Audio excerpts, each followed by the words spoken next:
আজকে আমরা Microsoft Excel 2016 এর হোম ট্যাবের আন্ডারে অ্যালাইনমেন্টের কাজ দেখব।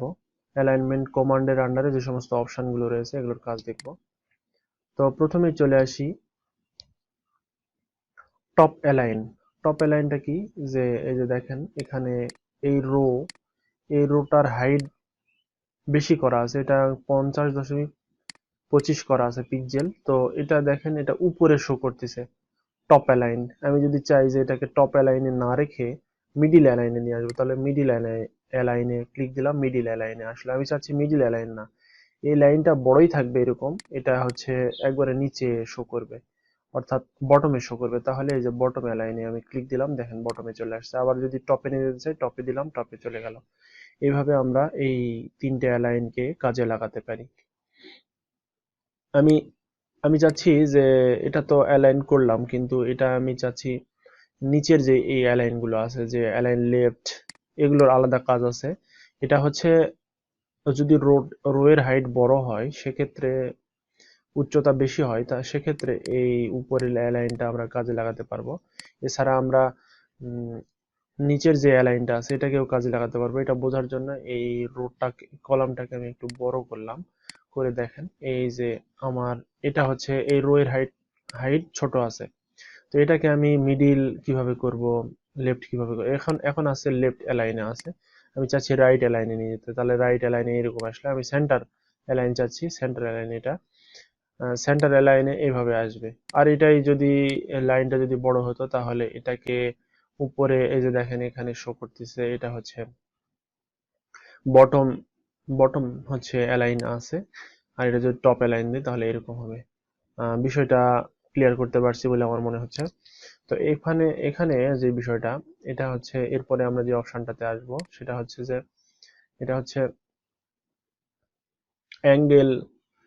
অ্যাঙ্গেলে কিরকম অ্যাঙ্গেলে আপনার হচ্ছে লেখাটা থাকবে, এখানে ক্লিক দিলে আমরা বুঝতে পারবো। দেখেন এরকম অ্যাঙ্গেলে থাকবে। এটা যদি লাইনটা যদি বড় হয় তাহলে আমরা বুঝতে পারবো। এই যে দেখেন এই অ্যাঙ্গেলে থাকবে। তারপরে আপনার ইচ্ছা, আপনি এই অ্যাঙ্গেল চাচ্ছেন না, আপনি চাচ্ছেন ভার্টিক্যাল টেক্সট এরকম থাকবে। এটাকে এরকম চাচ্ছেন আপনি, এরকম থাকবে। এটা হচ্ছে অপশনগুলো আপনি প্রয়োগ করে করে দেখতে পারেন। আর এটা থেকে বের হয়ে যাওয়ার জন্য এটাতে ক্লিক দিয়ে দিলাম, আবার আমি নরমালে ক্লিক দিলাম,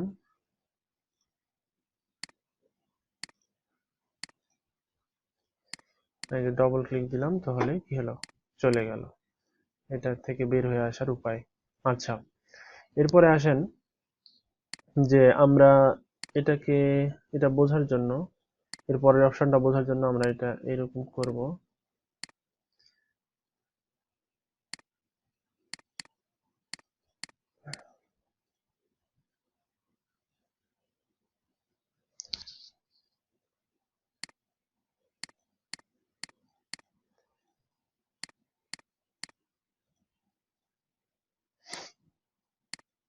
আমি এটাকে ছোট করলাম।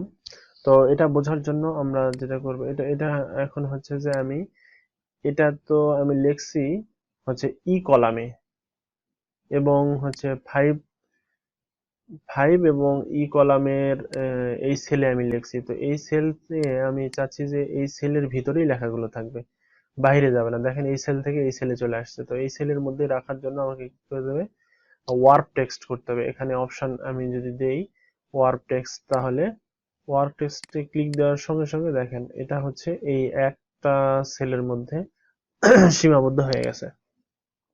এটা করার জন্য যেই সেলের লেখাটাকে এক সেলে নিতে চাচ্ছেন, ওই সেলে ক্লিক রাখা অবস্থায় এখানে টেক্সট ওয়ার্প দিবেন, তাহলে ওয়ার্প টেক্সট দিবেন, তাহলে কি হবে, লেখাটা ওই এক সেলের মধ্যে চলে আসবে। তো এটা ছিল হচ্ছে ওয়ার্প টেক্সটের কাজ। এখানে মার্জ এন্ড সেন্টার, এটার কাজ কি? আপনি চাচ্ছেন যে আমার লেখাটা এখানে এই সেলে আছে, এই সেলে আমি আরেকটা লেখা লিখলাম, তাহলে কি হলো আমার, সরি এখানে এল এল না দিয়ে অন্য একটা লেখা দেই। এখানে আমি অন্য আরেকটা লেখা দেই, যে কে কে দিলাম।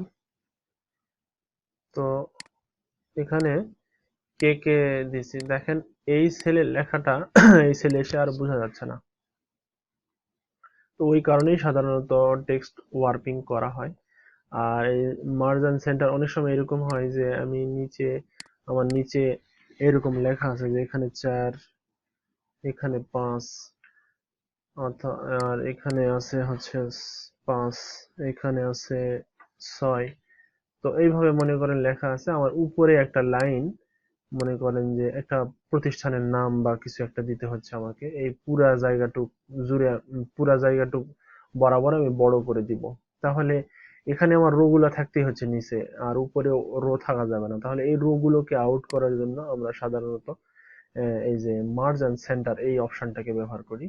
এখানে ক্লিক দিলে আমরা এখানে একটা সুন্দর একটা জায়গা পেয়ে যাব, যেখানে আমি আমার প্রয়োজন মতো যা আমার প্রয়োজন সেটা আমি এখানে কি করতে পারবো, লিখতে পারবো।